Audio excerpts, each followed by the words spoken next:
Make your next vacation unforgettable. On Royal Caribbean's newest ship, Star of the Seas, it's everything you've loved about every family vacation you've ever been on, with mind-blowing thrills at the largest water park at sea, 7 onboard pools for every level of chill, more than 40 ways to dine and drink, and even more to enjoy at our award-winning private island, Perfect Day at Coco Cay. This is the new Star of the Seas. Click or tap the banner to find out more. A massage chair might seem a bit extravagant, especially these days. 8 different settings, adjustable intensity, plus it's heated, and it just feels so good. Yes, a massage chair might seem a bit extravagant, but when it can come with a car, suddenly it seems quite practical.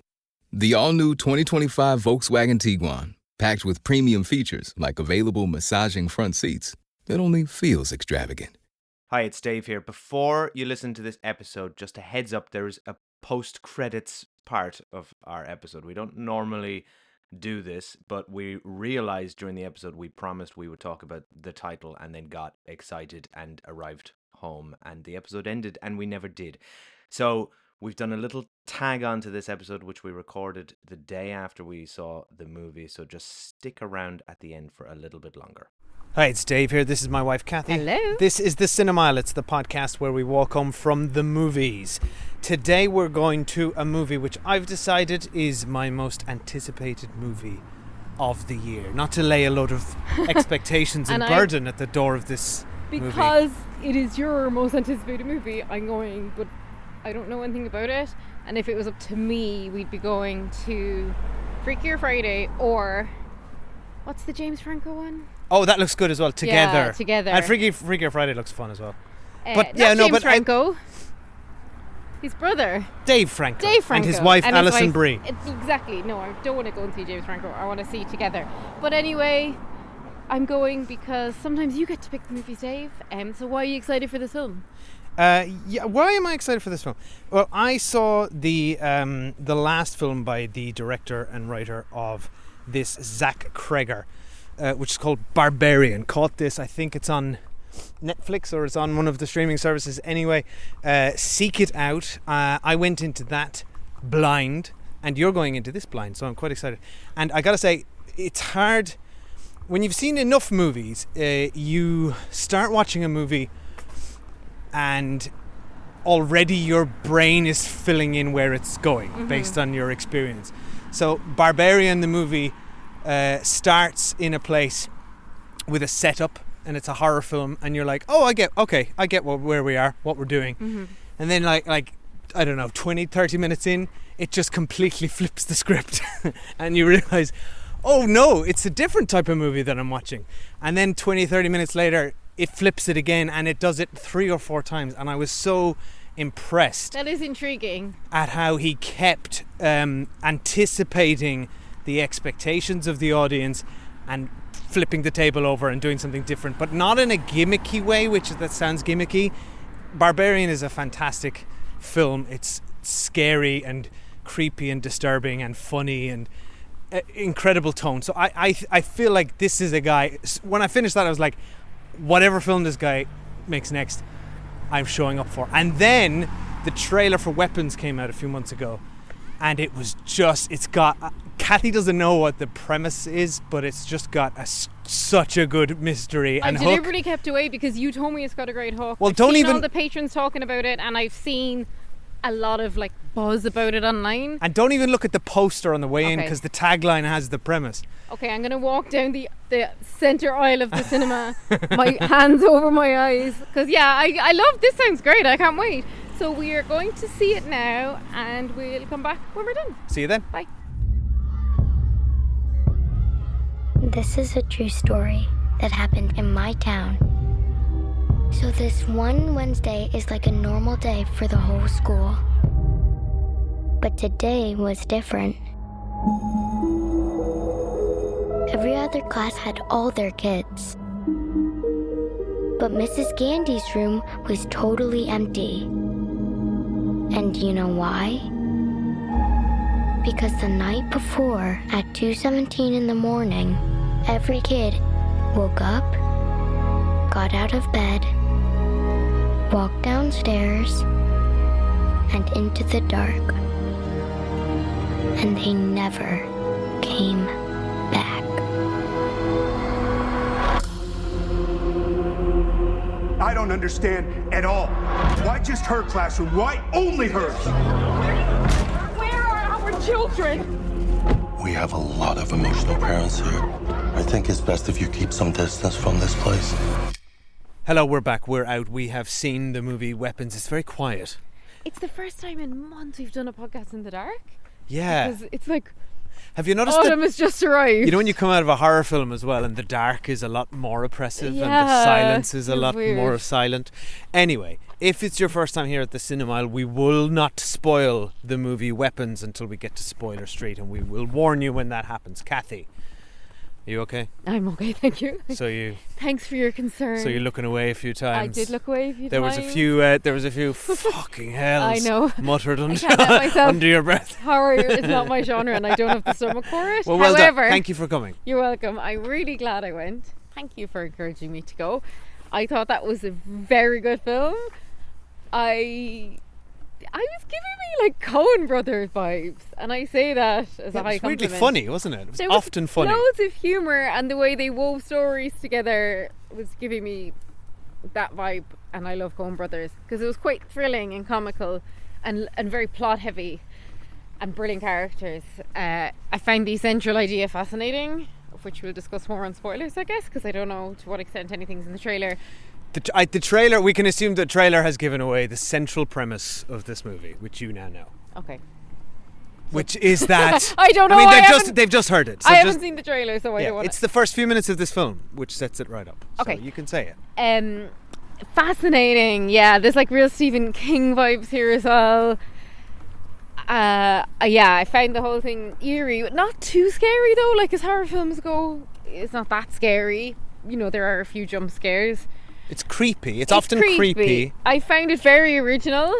I love the central actress, who I know having played Anna Dalby.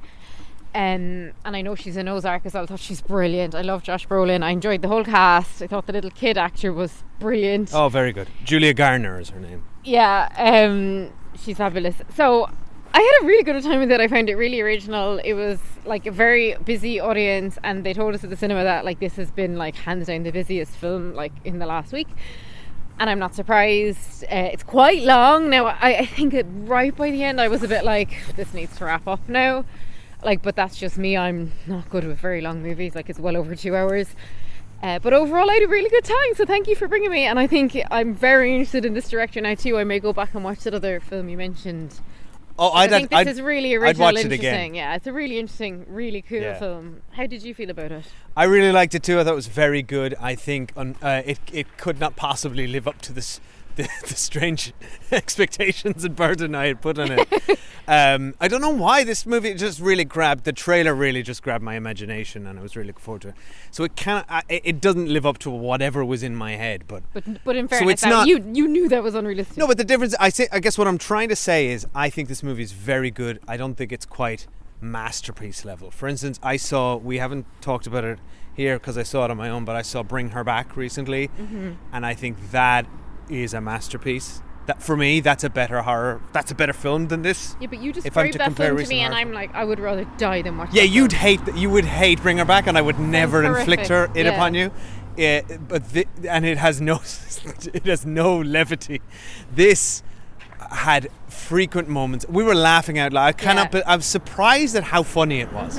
It was. And actually, but I'm not surprised because Barbarian was also frequently funny, and I think that's this director Zach Cregger's one of his gifts is, you know, they often say horror and comedy go hand in hand. They're all about timing and mood, and I think he plays with both of them very well and effectively and delightfully without one ever undercutting the other.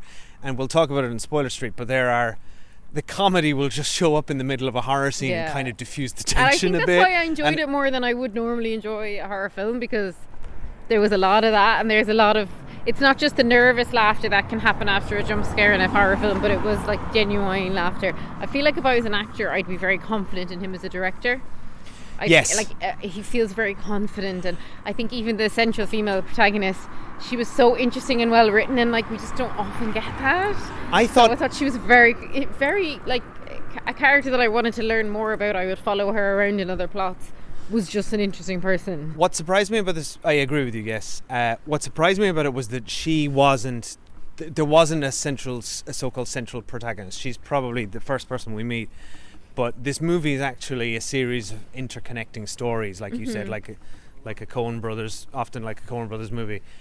You're seeing things from multiple perspectives, so you do get it, and I agree, you do get a kind of sense of a lot of the people in this town. And it's not based on a book, is it?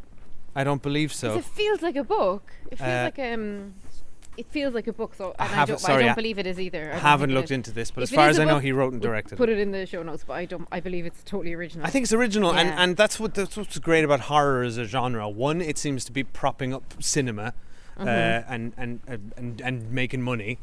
Number two, it is a breeding ground for brand new original things, which we often don't get from the other thing that's propping up cinema, which is giant mega blockbusters based on existing IPs. It's interesting how horror has been that genre that's been allowed to be just like still experimental, still quirkier, still like, you know, even when we watched Sinners, like that was a phenomenal original film, and to see this one like off the back of that also doing really well, it just really does speak to the fact that everyone is sick of the same old stuff, but we want change. But often it's safer for studios. There's a lower investment. Horror movies don't cost as much. It's a lower investment. You get up and coming writers, directors, creatives, people coming up with novel ideas that are low risk, and the horror. If they need something to be a box office draw to recoup their money, an IP will do that because it's recognizable. But horror itself is the draw. Yeah, the exactly, genre yeah. is people will just show up for a scare. Yeah, that's such a good point. This one seems to be word of mouth, I think, as well, though, that's drawing people. 'Cause I agree, yeah. Like, I didn't even know what the film was about, and I'm like, oh, I've heard from, like, everyone. Like, people kept messaging us, when are you watching Weapons? Weapons is amazing. You guys will love Weapons. And isn't that a and delight? I'm like, what's Weapons? Like, I think I maintain that it's a terrible film title. I'd Even, like to get into that in Spoiler Street. As we were watching it, I kept saying, wait, what's this film called again? I agree. I think it's a misstep, and I want to talk about it in the okay, we'll get to it. Spoiler Street. It's not memorable. Finally, what I think this film does very well is, and often horror movies can be very cheap. I don't think this one is as cheap. It really grounded me in like a place of this town. Yeah. I felt like I had a sense of the geography of these blocks where different people lived. It felt like it was shot all in a real place. I thought the geography of it was cool, and because it was all in this town, that's where I was getting like the Stephen King vibes again. You know, following the young kid around. Yeah, I had a really good time with all that stuff. I think we should go to spoilers though, because I'm worried about spoiling things. It's Stephen King-esque. Do you mean in the way that it's, well, he often sets it in small town USA, Yeah. and also a really banging like hook. Exactly. 'Cause that's what this movie's got, right? And also some other things I'll get into in spoilers. Oh, okay. Well, I think let's just go there. Yeah. Right. So, we're gonna take a quick break. You might hear an ad, and then we're going straight on to Spoiler Street. It's just right up here. This episode is brought to you by Amazon Prime. From streaming to shopping, Prime helps you get more out of your passions. So whether you're a fan of true crime or prefer a nail-biting novel from time to time, with services like Prime Video, Amazon Music, and fast free delivery, Prime makes it easy to get more out of whatever you're into or getting into. Visit Amazon.com/Prime to learn more. Okay, we're back. Just before we do get to spoilers for the movie Weapons, quick shout out to some of our new patrons over at patreon.com/The Cinema. We've actually had quite a lot recently, so I can't shout you all out, but I'll shout some of you out. So big thank you to new patrons Tim Gowan, might be Gowan, sorry Tim Gowan or Gowan, Claire Jackson, Tasha Cavelda, Carl Riccici, James and D. Lawrence. Thank you all for subscribing for the cost of a cup of coffee a month, and don't forget you can also sign up for a free trial over there for a week, and you can get instant access to our entire back catalogue, which is 60 plus retro movies. We just watched Roman Holiday. We'll be watching another movie shortly. We've just published a TV episode where we talk about Alien Earth, the Biggest Loser documentary. Fit for TV, thank you. Lots of stuff. Yeah. So it's all there. Thank you so much for joining, guys. We love having you, and make sure you come into the chat function on Patreon, which is obviously the most fun place on the internet, right? And there's a weapons spoiler thread going in there as well. People that which we haven't looked at yet. We can't go into it. So our patrons are already in there talking about weapons, and now we are going to join the chat. We shall arrive in the chat.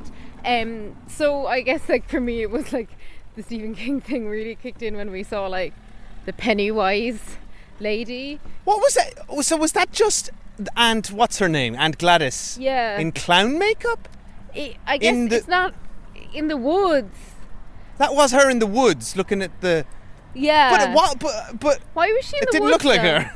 Yeah, it was what was going on there? That people seem to be like hallucinating or dreaming of her, because so Josh Brolin dreamed of her, the teacher lady dreamed of her, and then that guy James. By the way, I find dream sequences less interesting in horror films because there's no stakes. I didn't mind them because I was like, oh, they're prophecies or something, and then it showed, and then James saw it in the woods when he was possibly hallucinating. So I don't know how she was infesting people's dreams. But anyway, I enjoyed her. Like, I got quite a surprise when we realised who the villain was. When she shows up in Benedict Wong's office, he was great. I'm like, our whole cinema started laughing. And what's funny is that, like, everyone else is reacting. Everyone in universe is reacting to this character as in, like, what the fuck is up with this woman? Like it's basically like Betty Davis in, like... Baby Jane, do you know what I mean? Like, that's like what the makeup's like, but like even but also mix with Pennywise. This is a character who cannot fit in, and also I think deliberately she's out of time, because I think the implication is this woman has lived for a very long time, because she says to Marcus, the principal, oh, they can't come in, they have consumption, a disease that... It's not a problem anymore. To break down what was happening, because obviously we haven't discussed Go on, it. Yeah, so, for anyone... Actually, I think... I need to speak to you about it. So, basically, go on. Is she the real Aunt Gladys then? Or is she... I don't think so. An imposter? No, I would say either she's... Yeah, I think she's an imposter. She can't be... Go on. But then... Because they said they hadn't seen her in years. She didn't even show up to their wedding. No, I get that, but then how is she, like, impersonating this poor Ireland Gladys? She probably killed the real Aunt Gladys or whatever. Right, okay. And so basically it's a bit of a death becomes her situation as well. So she's kind of sucking the youth.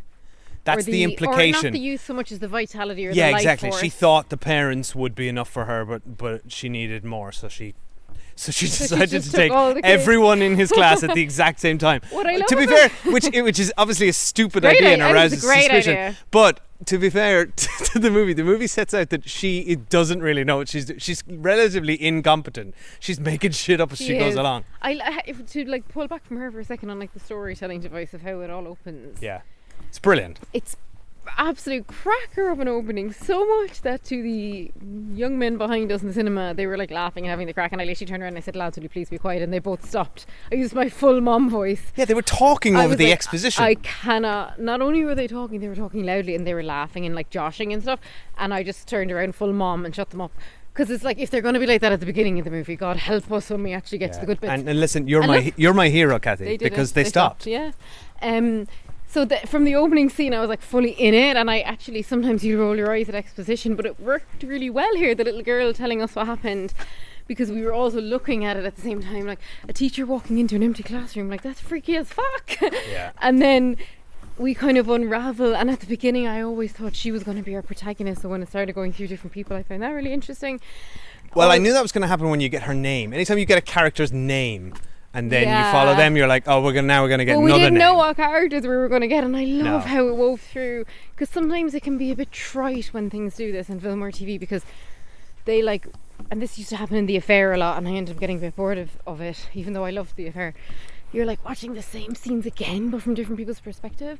And what this film never did is, it would show you like the last 2 seconds of a scene you've already watched, But other than that, we were watching different scenes each time from the characters. thought, the And so it editing never did a got great boring. job at Yeah. leading into a scene, then it would just cut to the end of the scene we already saw So and really carry good. on. Yeah. Especially when he got to James as a character, I wasn't expecting that at all. Was he the drug addict? Yeah, Guy. and that's really sad as well because He was you sad, get a yeah. glimpse into his life of he's obviously spiraled, he's completely addicted, and he's phoning his The mom movie, won't answer his calls. relatively he wrote him as a very comic relief character. Though He wrote him as didn't a- really dimensionalize him. But it did show him trying to phone somebody, whether it was a sister or an aunt, saying and lying to get money. But oh yeah, I know, but then I'll pay mum back. And that person hangs up on him, and you have the sense on the other end of He's this of like a desperate. family who's also desperate not to enable him. And we got a bit quick glimpse of it, but I thought it was interesting. There's a little bit there, but there's not. It's a sketch outline of a character, really. I didn't think so, actually. No, I mean the actor did a great job, but I thought he was great. He clearly was written and instructed to be a comic relief character. He's 99% of very him. good at it. Oh, he's When very he good. steals Yeah. that little girl's iPad and tries to sell it, and the guy's like, absolutely Yeah. not. Like Yeah, I yeah. know. When he ended up in the house, that was so freaky. That's what I'm saying. That's why I think Zach Cregger is a master horror storyteller, because he's got this great grasp of setup and payoff. So in Yeah. Justine's story, we set up this house is creepy. There's two creepy people in there. Yeah. Then later you see a guy break into the house, and it is laced with tension. Yeah. Because we know something's up in there. But also we got a reprieve from that because for a while we were watching The Cop. Yeah, and actually, what's surprising to me was that most of Alden Ehrenreich, Paul's character, most of his story actually had nothing to do with the main plot. Did you notice that? Had no supernatural elements. Yeah, he in was fact, just his like- entire story, he I was think, just having a really bad day. it was just really about him, having an awful day. And But then even the fact that like we see him, like how they told it is like we see him drinking, and then later on we go back in time and he's like talking about AA with his girlfriend. yeah, played by Just- June Diane Raphael, Yeah, love another her. podcaster. How did this get made? And then I just enjoyed, like, it was very comical, just like how he was interacting with the father-in-law, where it's all kind of like, hey buddy, hey son, and then later on clearly his daughter's phoned him to tell him that your aunt's in the doghouse, because then he's glowering at him through the window. Like, there was just funny little touches like that. Where the film lagged for me a little bit was I love when we went to the headmaster's house. That's when it got really mad, right? So that was really good. Oh, well, that's when you know you're in the end game then. Yeah, but then when it finally... Him with the eyes, the bulging eyes. freaky. Oh my god, actually the most upsetting thing in the movie was him headbutting his own partner. Yeah, Oh, that awful. was- Sorry, I carry just on. looked away for that whole bit. I was like, Yeah. this is disgusting. But when he Brutal. attacked the teacher in the petrol station, perfection. When he comes out like with the arms Yeah. out of nowhere, and you're just... And then again he's set up like, oh well, now I'm dying to see what happened to this guy. I know, and actually I loved earlier on when we saw Josh Brolin. I think he was before this one, because Josh Brolin's like a builder, so he's there with his like laser beams and building tools and house when he plans, starts doing the and map, he starts doing the map. I was like, he's back in Goonies mode. I was loving Josh Brolin's stuff as well, and his investigative stuff, watching the video and seeing the arms out, which is how we learned that. But then when it finally got to the kid, and he's a brilliant kid actor, and I loved all that. Oh, It he was just- fantastic. It was a bit too long for me at that point on the kid thing. I thought, Well, we at get that- it now. Like, Oh really? I just really didn't feel, because the kid didn't just go back to that day. The kid went back to like bloody 6 weeks Yeah, ago. but you've got to know how it all happened, and I was happy. I don't know. I was happy too. And look, you've way more His- patience than I do. His story was heartbreaking. Like, and that kid It did was such a great awful. job when he's sitting at that dinner table and trying to wake up his parents, and you realise he is trapped. And then the Oh my fork bit, oh my god, That was horrific. so upsetting, and the fact that And then, he's sorry- a smart kid. Like, as soon as he arrives, he knows he's like, there's something wrong with my parents. Like, he tries to throw the glass of water on the dad's Yeah. face. Like, that's a smart kid. He's really smart. Well, that's when we know he's smart, because we got that fist pump in the air moment where he has been observing how she does the tricks. Oh my god! And I come love on, that's that. what that's an That was incredible brilliant, yeah. ending. He was giving me chills because he's so like age-wise and size-wise the age of our eldest boy. I know. And I was just like so freaked out watching him. And the film in general made me think, God, like, you're always so busy locking people out of your home, but you never think, and presumably you do when you have a teenager, but not at our kids' ages, you never think of like locking them into the home. Yeah. And all these parents have all these like security cameras, and it like didn't do them any good because the kids just left. So that stuff right freaked me out. But I do think, yeah, the kid, like at the end I was like, they cannot, like from an audience perspective, they could not let those parents kill that kid. Like that would No, I knew that sick. wouldn't happen, but this is something I'll never forgive Zach Cregger for. So they gave us the relatively happy ending, and when you see him hugging his parents, and I was like, I'm sure you felt Oh it as well. my I was God, like, I was so relieved. thank God. And we saw the kid, and we saw Josh Brolin being reunited with his son. I found that was quite nice. And then big twist, his son was the bully. I love that. And that was a great twist because earlier on we realised like he'd never said I love you to his son. Well, that's So the there's most like dimensionalised that sort of sketch of an alpha male character got. yeah. But it was enough, I think, and It Josh was Brolin enough, yeah. sells it well. Jeff, he's amazing. I love him. Josh Brolin. He's great, yeah. Did I call him Jeff? He's been in Coen Brothers, hasn't he, as well? Yeah, he was I'm in sure No he Country has. for Old Men. Sorry. But the end, you weren't happy. But because then it's like, and then you've got your happy ending. We've been through all this, and then he yanks it away, and they were still fed soup through a spoon for the rest of their lives. I'm like, you fucker, Zach But then I Cregger. think, if you think about it though, the parents and the kids were like in that zombified state for like the parents were in it for the longest. I respect it because, and then the kids were in it for pretty long, like 4 weeks, and then it's only that like Josh Brolin was only in it for like a minute, so he immediately fell out of the ship. I respect it. I think by the rules that he's set out, and if you are to accept witchcraft is in reality, what's more likely, that these people would be damaged beyond repair, or that she dies and they're instantly back to... So, like, I get it. It's the right move logically, but it hurt me so bad that you did that to those people. I know, it was like, horrible. which shows you that he's done a great job at... and the actors have, of making us care for this kid. The worst scene and I in cared the whole for the film, teacher as well. I really cared for the teacher, and in fact I wanted her to raise the boy, but that was wishful thinking on my part. The actual worst scene in the film though, and it was like they just ran out of budget for these two scenes, is when the dad collects the kid from from school, and he's like, "Hey X-Men, you kiss any supermodels at school today?" What was and wrong I'm with like, that? this man deserves to be lobotomized. Like, who says that to their like 7-8-year-old son? So they slightly ruined, and then they walk into the house and the mom goes, "What did she say again?" Your Aunt Gladys is coming in. No, she goes, "My 2 men are home." Oh yeah. Well, look. And I was like, what? So just those 2 parents were...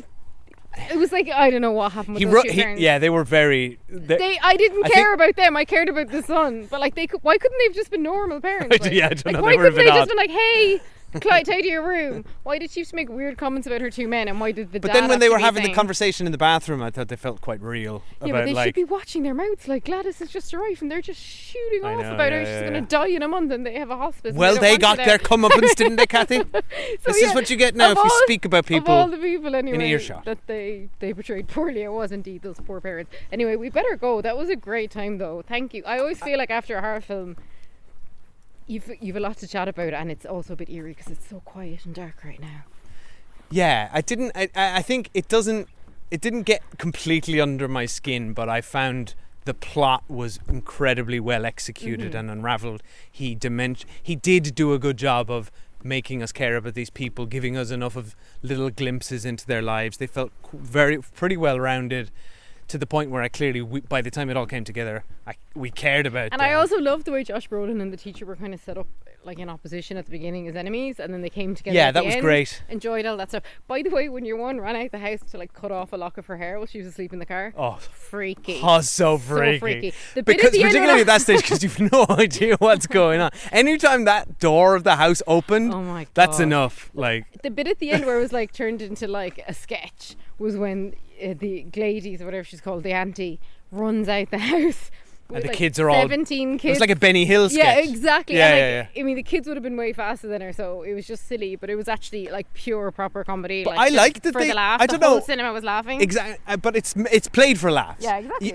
It keeps cutting to neighbours reacting to this absurd situation, and I think it was a good choice. Yeah. It's an odd choice for what really is funny. then follows an incredibly brutal They literally scene. rip her limb from limb. But it's also quite awesome that's You know, the kids got their comeuppance. It was Or very the kids were the ones that did it. Yeah, I love that. Anyway, thank you everyone for listening and for recommending Weapons and all the messages about it. Hope you enjoyed our review. And if you enjoyed this episode, if you like and subscribe, we would hugely appreciate it. Leave us a rating, it means a lot. And come over to Patreon and say hi over there. Yep, see you soon. Bye. Thanks for listening. Okay, as promised, we are back. It is the next day. We saw Weapons last night, but we did promise to talk about the movie. Yeah, I did. Well, you brought it up. You said, why is it called Weapons? I said, I want to talk about that in Spoiler Street. And then, naturally, we completely forgot.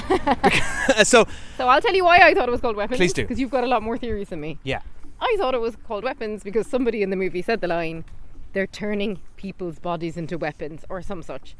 I think it might have been Josh Brolin. So yeah, which is... the bodies have been turned into weapons, so you it's like an attack dog. You sick the body on someone. Yeah. Which is what happened. That's the literal reading. That's all I read into it. And also, my point point on the title was just that I don't think it's a very memorable word to have as the title of your movie. And unlike I Sinners, agree. Which is so cool. Right, now Dave, you've many theories. Okay, I had one theory watching this, right? Mm-hmm. Because the word weapons in the context of small town in America, elementary school, grieving parents, this movie draws on visual imagery surrounding school shootings. It just does. And there's memorials outside the school. You're dealing with confused parents in the aftermath looking for people to blame. I thought it was, and then there's this very dream sequence where Josh Brolin sees an assault rifle over a house. I was like, I get what you're doing, movie. This is where you're going to land this big theme. And I was like, in my head then, as Alex's plot was unraveling, we're still in spoilers here, I was like, oh, I see what he's going to do here. He's landing a big message around the dangers of having weapons in the home, and what it will. And then they show Alex being bullied, and I was like, oh my god. So Alex had access to a weapon in his house, which was basically a witch. And he used her and her tools to eliminate all his bullies and classmates. That doesn't hold up though, because he didn't use her. She forced him to do it. I know. I'm describing to you what my brain was putting together as this was happening, but that isn't what happened. Mm-hmm. He was a victim. She was she was turning onto the people. So whatever the theory I had doesn't hold together and collapsed at the end. And what I think this is a bad title is because if that was the subtext, that clearly isn't the subtext. No. Because none of that is in the movie. Mm-hmm. And that's not what he was trying to say. You don't need to make a subtle subtext about guns in schools. But that's my point. But then I've read up on it. As soon as we got home last night, because I've obviously been avoiding reading anything about this movie to avoid spoilers. But there's a lot of discourse about this, and people have acknowledged online there's a lot of school shooting imagery used in here, but he doesn't seem to have anything, and people are trying to read political stuff like they would with everything.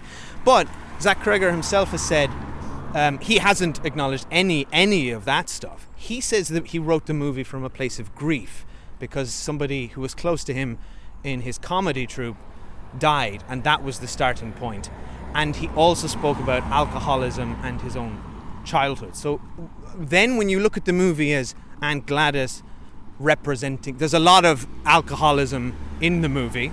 There's a lot of alcohol abuse in the movie, and then Aunt Gladys herself could represent alcohol, having a grip on his parents, like turning them against him. You know, there's something there. Yeah, removing their personalities. But then don't call the movie Weapons and have all that imagery. I just think it's really muddled. Yeah, but I think Dave, you can call it the grief. You can call it witch hunt. There can be themes and things that resonated for him when he was writing it, but they don't have to then be the title of the movie, though. That's just an influence that he had. And I totally see the alcoholism and the parents thing, because they kind of lose their personality. Oh, there's something there, they for sure. They lose control. So I see that, and there's other addiction themes anyway with James. So I see that, but I still think that the title Weapons just means their bodies are turned into weapons to kill people. Like, I don't think the title means anything more than maybe that. it just is as literal as that. Yeah, However, and I think the AK-47 was Josh Brolin's dream. We don't know. Like, that could have just been as somebody who lost a child, that could just be like how his brain is spiraling, albeit it seemed to be some was sort of so deliberate and so heavy-handed. Why do that if it didn't mean something? I don't. Well, look, it meant the time they all left, and it meant the house. It was like showing them the house. I don't know. I think I'm really glad you dragged me out to talk about this again, but like I don't know that we need to talk about it much more. The reason I did want to talk about this is I find it frustrating that he hasn't clearly, like, the best elevated horror from the past 10-15 years has taken a concept, distilled it into the literal manifestation of a monster, and then played that out. Like The Babadook is about grief. Like Bring Her Back is also about grief and desperation. Like there's, these are simple concepts played out of a horror. I felt that Weapons, despite the fact I think it's really good and I loved it. It's incredibly entertaining and well put together. I just felt like if he was trying to express something clearly, it didn't land with me personally. But maybe that in itself makes it interesting, and you can pick it apart. It is interesting. But I found reading the discourse, no, people are throwing mad stuff out there. I honestly think, as somebody who reads too much into film, people are reading too much into it. The bodies are the weapons. Yes, there was a big assault rifle in one of the dreams. Yes, there's clearly themes of addiction, and all those things come together to create a tapestry. But he himself has said it's not about school shootings, he hasn't said that. He hasn't referenced school shootings. Yeah, and I don't think you need to make a subtle exploration of school shootings for a country where there's school shootings every day of the week. Do you know what I mean? Like, no one needs to do anything subtle about it. We all know what's going on. The gun lobby has a grip on the country. They do not care about the rights of children, the safety of children, despite what they say in things like abortion debates. And it's evident that the powers that be in America truly do not care about the lives of children, right?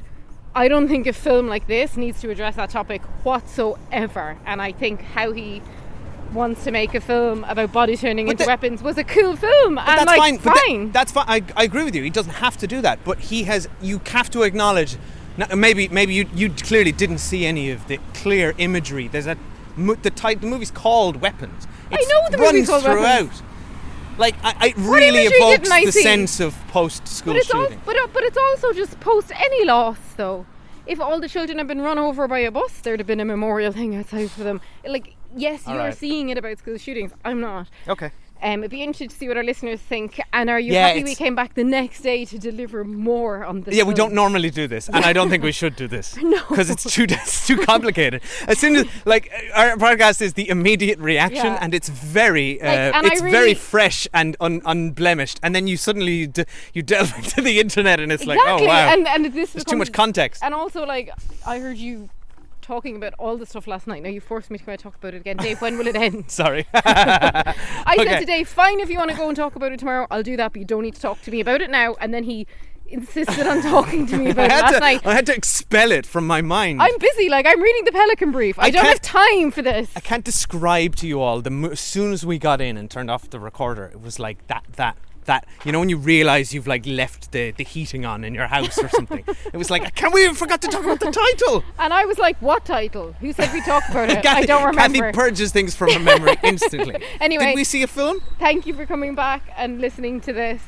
Thank you, Dave, for exploring the title of the movie in great detail. Thanks, Kathy. I think there's a lot to be said here. So do join us in our Patreon, patreon.com/The Cinema. We'll start a spoiler thread there. There's already one there, as discussed. There's already one there, yes, you're right.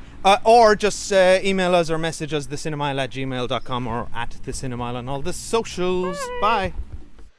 This is where the story really starts.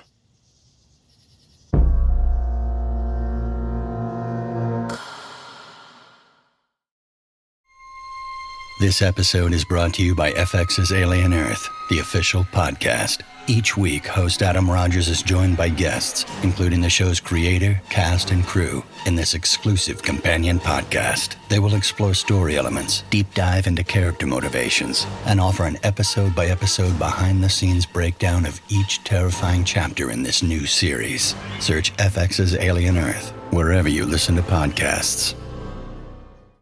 Want to live better? We got a lot of work to do. Join Chris Hemsworth in National Geographic's new Disney Plus original series, Limitless. Live better now. I'm diving headfirst into cutting-edge science to uncover 3 powerful secrets to living better right now. The growth that occurs through any challenging experience is really what we seek. Chris Hemsworth stars in Limitless. Live better now. Now streaming on Disney Plus and Hulu. It's showtime.